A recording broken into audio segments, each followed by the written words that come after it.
Don Mazzella here. We have with us a guest who has done what many of us wish we'd done. He went out and bought a winery, and now he's in the process of making it a success. And he's going to tell us about why he decided to do it and what he's run into and how the progress he's made. But first, Kwan Amos is going to tell us a little bit about his personal background, then about his winery, and finally a website where you can buy some of his wine. Well, Guan, welcome to the program. Hey, how are you, Don? Great to meet you. Good to meet you. So tell us, well, a little first about your personally. Who are you, and how do you come to this point? Yeah, so who am I? Gosh, it's a complicated question. I'm a lover of wine who one day decided that I've been involved in the wine trade for a myriad of years, doing things like blogging and uh, consulting and various things. I got involved in wine very early. My love for alcohol started when I was very young. I grew up in Connecticut. And around when I was 13, I did an experiment with some science books my parents had given around distillation. And I won a science fair, and I was pretty much hooked after that on the science of making wine and just of alcohol in general. It kind of blew my mind that you could, make alcohol with fruit. It just seems so simple, overly simple. Um, Fast forward through the years, I have been involved in the wine trade in a myriad of different ways, but one thing I always felt that there's always been a disconnect between how wineries and wine producers, well, I should say wine producers because so many wineries are owned by large conglomerates like Gallo and Treasury these days, um, how they produce wine and sell it to consumer, and how that kind of relates to the consumer. It's almost like, in a way, they create wine and then we have to kind of chase them, or it's not necessarily targeted to us. And so for me, that kind of bothered me for quite a point in time, and I felt like I wasn't being spoke to as a consumer. I have what I call a modern wine palate. I enjoy wine from very different regions. There's no specific regions I think is better than the other. There's only good wine and bad wine, not a good region and a bad region. And so what I felt is that I wanted to not only make wine that I felt fit my palate, but also spoke to me as a consumer. I live in a metropolitan area, right? I work in finance, and so I have a particular background that may be different from somebody who lives in Boise and is a farmer. And so I also wanted the wine to speak to me and my life experiences, and that became to me a catalyst to start my own winery. Well, okay. What's the name of your winery before we go any further? And do you have a website? Yes, my name, my winery is Gotham Winery, Gotham, Gotham like like Batman, which is a nickname for New York. And the website is www.gothamwinery.com. Okay, we'll get back to it. But I'm going to start by a question. Um, it seems to me that you really have to like wine to be in the wine industry, and particularly in a winery. Do you think that's true? And where did you develop your palate? Yes, you have to love wine, and it's not an easy business by any stretch of the imagination. People have this, this almost idea of wine, and they like drinking it, but actually producing it and dealing with all the ups and downs of it. It is farming. It is dealing with agricultural product, and you have to deal with. It's a living, breathing entity within itself, and as dealing with any living, breathing entity, right? There's the reality of it, and there's ups and downs, and you have to manage it. And so, as much you have to love it, you have to love the process of it, you have to love making it, and you have to love drinking it, obviously, to get involved in it. In terms of my palate, um, it just, God blessed me with the palate that was able to discern wine very, very well. Luckily, Luckily, it was something I developed very, very early. You know, where I was able to discern, you know, the multiple aspects of wine in terms of the front end, the middle, and the back, and be able to distinguish very clearly where wine was from and the characteristics of it. And so for me, it was just something that came very naturally. That allowed me to kind of propel my love of the grape and of wine in general until I eventually got to the point where I started Gotham. Well, it always surprises me that people like yourself can not only tell what kind of grape it is, but oftentimes what valley it came from. Oftentimes they can distinguish between valleys that are side by side. I'm just amazed by it. Uh, is that Yeah, so- yeah. you know, I I really I'm not that good. I'm not. I wish I was. I wish I was. But yeah, some people are very, very good. You know, I've heard some people can even tell difference in hillsides within the same valley. okay. Well, obviously you had some money. Did you go out and buy an existing winery, or did you start from scratch? No, it's pretty much started from scratch. I was able to partner with some other people, which is very, very useful in terms of utilizing equipment. We don't grow our own grapes. Well, we do have a plot of land, and we are starting the process of growing grapes. But obviously, that takes a number of years um, to get the vines producing to the manner that you find consistent. So right now, we purchase grapes from other growers. Okay. Uh, Where is your winery located? so we are up in the Finger Lakes. We do some production down in Long Island, but we're up in the Finger Lakes, near. I don't know how familiar you are with Finger Lakes region. It's near Keuka, Hmm. off of Lake Keuka, um, which is not too For far, which is west of Seneca, if anybody wants to know. for our audience that's farther afield, how far are you from Syracuse, for instance?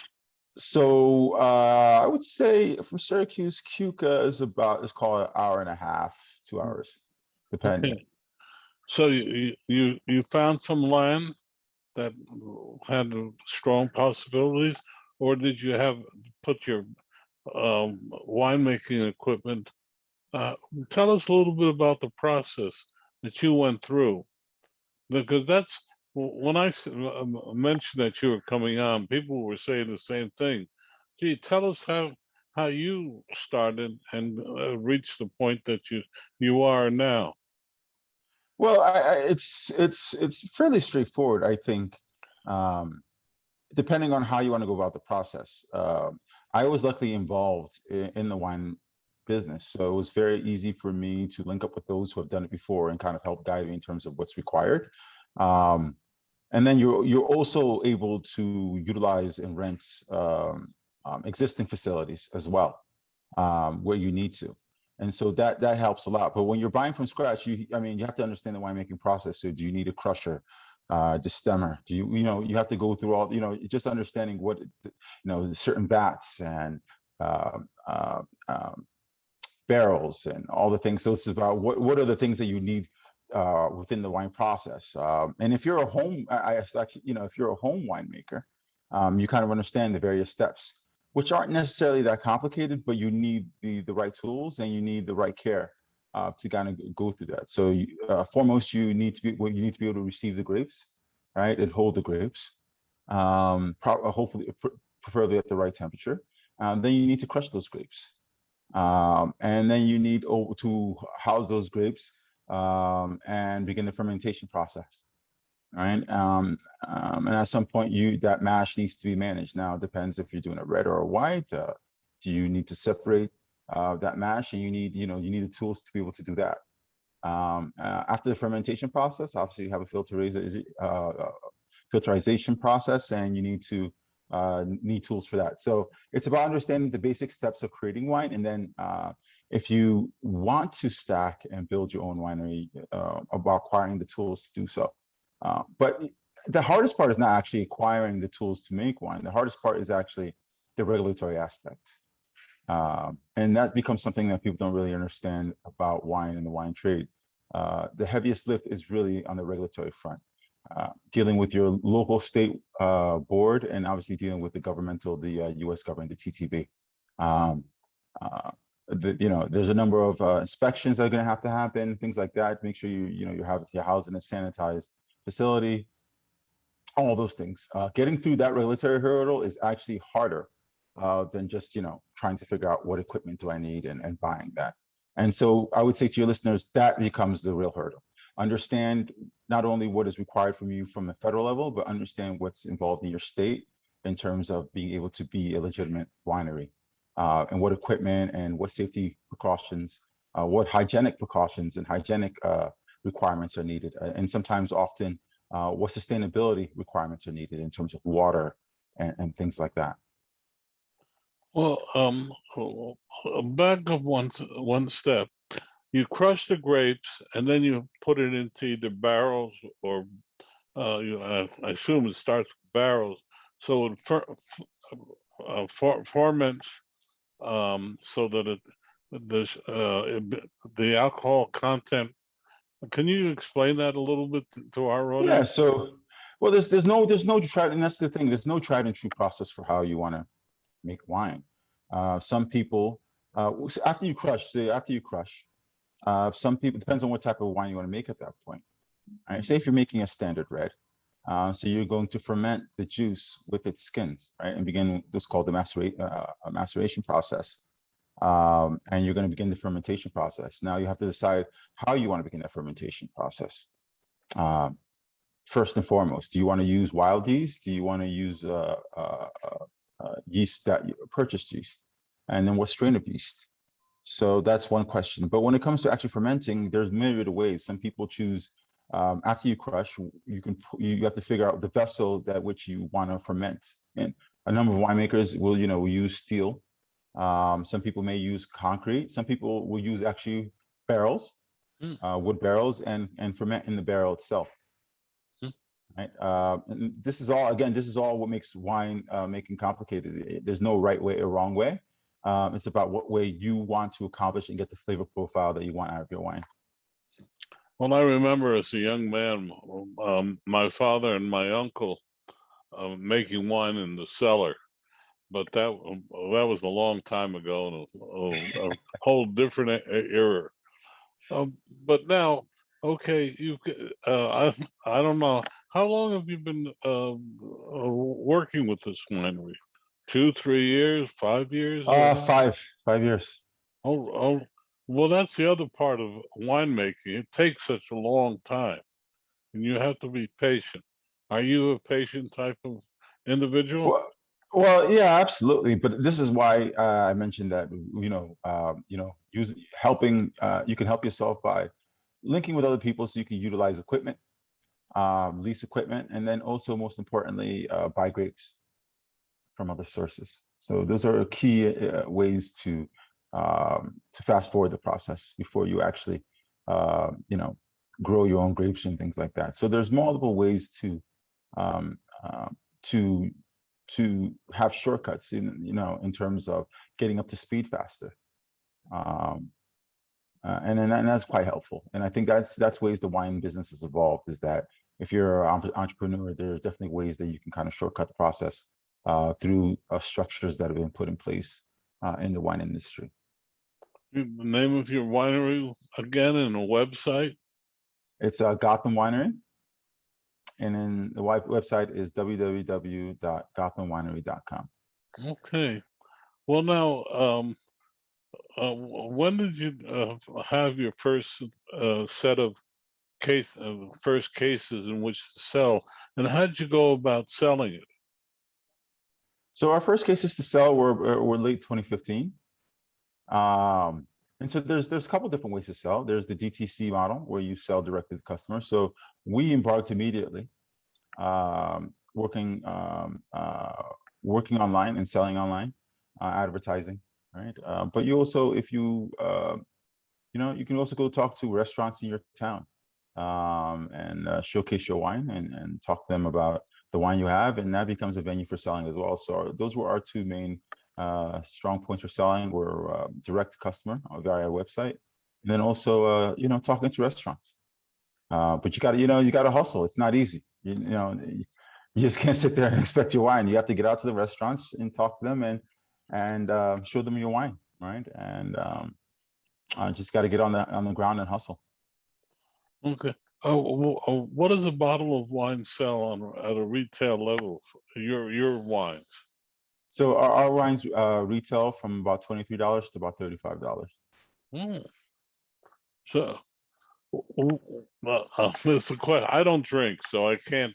I'm the last person to ask. But is how do you decide between a $23 bottle of wine and a $7 bottle of wine? Yellowtail. I only know Yellowtail, but because of another guest we had. Well, the thing about wine is that you have a lot of very large players, who have very large swaths of land, and they're able to produce wine very quickly and cheaply. And so that's how you get a $7 bottle of wine, really.